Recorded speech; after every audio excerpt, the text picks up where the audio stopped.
In this example, I'm a sales manager and I want to make a budget for my personnel. So if I go into the staff registry for Store Kiruna, I can here see all my current employees. And let's say that I now want to make a budget for a new employee the coming year. I can easily add a new employee to the budget.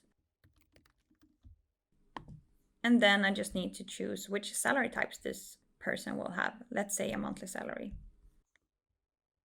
Then I need to add an expected salary amount, so let's say 50K. Thereafter, I need to go into the attributes and choose a staff category. Let's say this person will be an office worker and the person will start in March. Then I can easily delete the costs for January and February by changing the work rates. And these are the only things I need to do when I'm a manager and I want to make a budget for my personnel.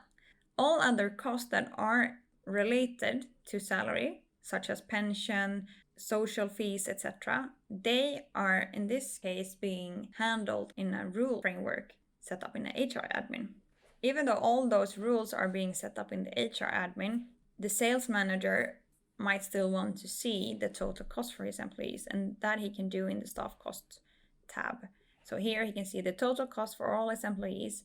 He can open up and he can see that the other costs, such as pension and health benefit in this case, have been driven in from the framework. And here we can now see the HR admin, and it's here we actually set up the different rules for the personnel costs. In the first tab, we see a setup for salary types, and here we set up all salary types that we want to have and the rules for them. In the next tab, we set up the rules for the general benefits.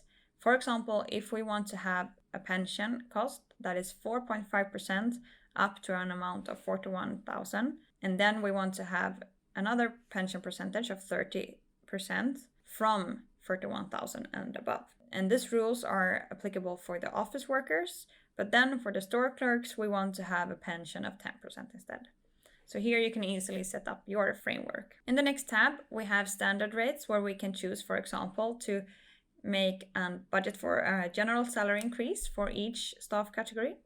We can handle vacation days and estimated bonus outcome, etc.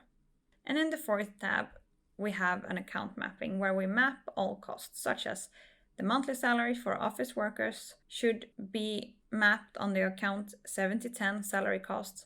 We want 100% of the cost to be allocated there, and we want to follow the standard rates salary increase for office workers, which means that we would include the percentage increase that we have estimated for the office workers. And in the blue tabs here, we have different analysis tabs. If you had the access to the HR admin, you can also see analysis tabs for all the personnel costs. So if we take this first tab, we see the costs from a cost center perspective. We can drill down on each employee and we can see the different salary types and also the different accounts. In the next tab, we can see all the costs from a different perspective. Then we see it from a salary type perspective instead. And we can make an analysis of the pension costs, for example, also on account level, but also on employee level.